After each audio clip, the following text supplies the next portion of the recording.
Mengapa Islam Makhachev menginginkan Kamaru Usman sebagai lawan title defense-nya dan tidak memilih top contender lainnya? Yaps, pertanyaan ini memang sering ditanyakan oleh para top contender fighter welterweight dan juga para fans Makhachev. Ada yang menyayangkan keputusan Makhachev memilih Kamaru Usman sebagai lawan selanjutnya, mengingat Kamaru sudah terbilang berumur dan dari 4 pertandingan terakhirnya ia hanya meraih 1 kemenangan, sehingga banyak yang menuduh Makhachev hanya mencari uang mudah dengan melawan Kamaru. Apalagi dalam wawancara terbaru di Rusia, Makhachev sendiri mengatakan bahwa ia menolak bertarung di bulan Januari dan kemungkinan yang akan menjadi lawannya adalah Michael Morales, sehingga banyak yang menuduh Makhachev takut pada Morales. Well, sebenarnya ada kesalahpahaman konteks di sini. Dalam podcast di channel YouTube UFC bersama Paul Felder, Makhachev mengatakan bahwa ia siap melawan siapapun yang diberikan oleh UFC. Tetapi, jika dia diberikan kesempatan untuk memilih lawan, maka ia akan memilih Kamaru. Jadi, Makhachev tidak sedari awal minta Kamaru. Jika UFC menginginkan nama lain, maka Makhachev sama sekali tidak mempermasalahkan. Dan alasan kenapa ia menolak bertanding di Januari sudah saya jelaskan di video sebelumnya, bahwa itu memang tidak logis untuk kembali bertanding dengan jarak waktu hanya 1 bulan. Jadi ia menolak karena waktu yang mepet, bukan karena faktor lawannya. Apalagi ini juga menjelang bulan Ramadan, dan Makhachev sudah mengatakan ia siap comeback di bulan April. Dan sepertinya memang UFC akan menunjuk Kamaru Usman sebagai lawan pertama Makhachev, yang menurut rumor mereka akan bertanding dalam UFC 327 di Abu Dhabi. Dalam video ini kita akan membahas mengapa Kamaru Usman yang akan dipilih oleh UFC. Sebagai disclaimer, saya bukan fans Kamaru Usman. Bahkan jika boleh berharap, saya berharap bukan Kamaru yang akan menjadi lawan title defense pertama Makhachev. Tapi di sini saya akan menjelaskan mengapa Kamaru memang memiliki kesempatan besar sebagai penantang pertama Makhachev. Alasan pertama, Kamaru memang memiliki nama besar sebagai legenda kelas welter.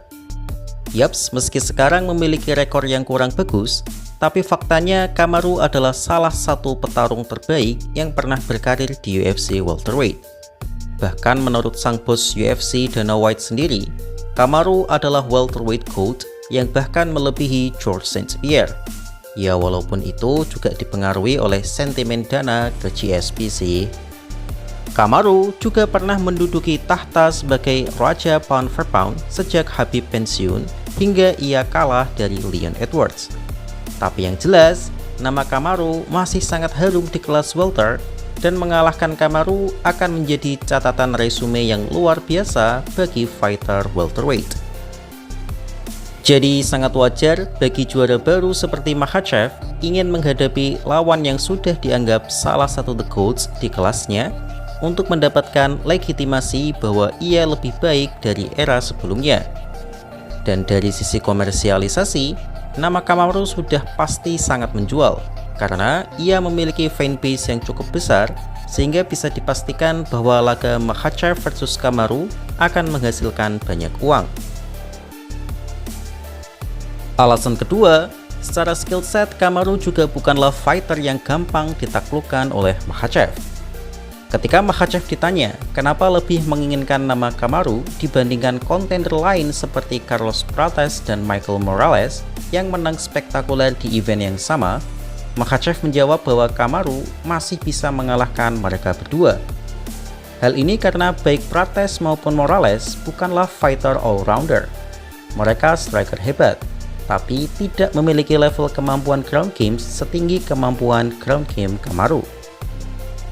Kamaru Usman bisa dibilang fighter all-rounder, dan jika bertemu striker, maka ia akan langsung menjatuhkannya dengan gulat. Prates pernah didominasi oleh Ian Carey di bawah, dan Michael Morales pernah dijatuhkan oleh Gilbert Burns dengan gulatnya. Dan sudah bukan rahasia lagi bahwa Kamaru memiliki skill gulat yang lebih tinggi dari Ian Carey maupun Gilbert Burns. Ditambah pengalaman Kamaru yang membuat fight IQ-nya berada di level elit, tentu akan sulit dikalahkan.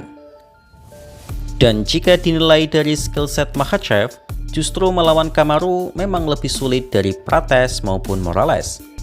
Banyak pihak sepakat bahwa Makhachev akan dengan mudah mampu menjatuhkan Prates dan Morales dengan grapplingnya seperti yang ia lakukan pada JDM. Namun, ketika melawan Kamaru, maka hal itu tak akan mudah, mengingat Khamzat Chimaev saja langsung kehabisan tenaga ketika mencoba mendominasi Kamaru. Karena itu, Makhachev meminta Kamaru karena menurut sudut pandangnya, Kamaru adalah lawan yang sulit bagi dirinya. Alasan ketiga adalah Kamaru Usman merupakan seorang company man yang merupakan salah satu fighter yang dianggap Dana White sebagai partner bisnis yang baik. Kamaru sudah melakukan banyak hal untuk UFC, dan sebagai korporasi, UFC biasanya memang mentreatment spesial bagi mereka yang tulus mengabdi untuk perusahaan. Seperti yang UFC lakukan pada Dustin Poirier dan Justin Gaethje, kemungkinan UFC juga akan memperlakukan hal yang sama pada Kamaru. Saat masih menjadi juara, Kamaru terbilang aktif bertarung dan itu sangat menguntungkan UFC. Kamaru juga satu-satunya fighter yang berani melawan Khamzat dalam short notice dan bertanding di bukan kelasnya, yaitu kelas menengah. Kamaru's got some fucked up knees. He do. It's amazing that guy fights as well as he has. The kind of pain that he has. He told me that he had to walk on fucking grass because he couldn't walk on concrete because it hurt so bad. I'm gonna tell you something. I'm gonna show you something. Dan untuk menyelamatkan event UFC, Kamaru rela menerima permintaan Khamzat, ya meskipun ada kompensasi bayaran yang ia dapatkan. Gokilnya, Kamaru selamat dari Khamzat dan bahkan menang 1 ronde darinya. Banyak yang mengatakan bahwa Kamaru akan menghajar Khamzat jika mereka bertarung 5 ronde. UFC tentu sangat menyukai fighter loyal seperti Kamaru, dan sangat mungkin Kamaru akan dihadiahi title shot atas jasanya pada UFC. Sang manajer Ali Abdelaziz pun menjadi sosok terdepan untuk memperjuangkan hak Kamaru. Dan sangat mungkin di usianya yang sekarang, jika ia kalah melawan Makhachev, maka Kamaru akan pensiun setelahnya. UFC tentu akan sangat mempertimbangkan untuk memberikan pesangon besar kepada salah satu legendanya, dan memang laga melawan Makhachev akan menjamin penghasilan yang luar biasa.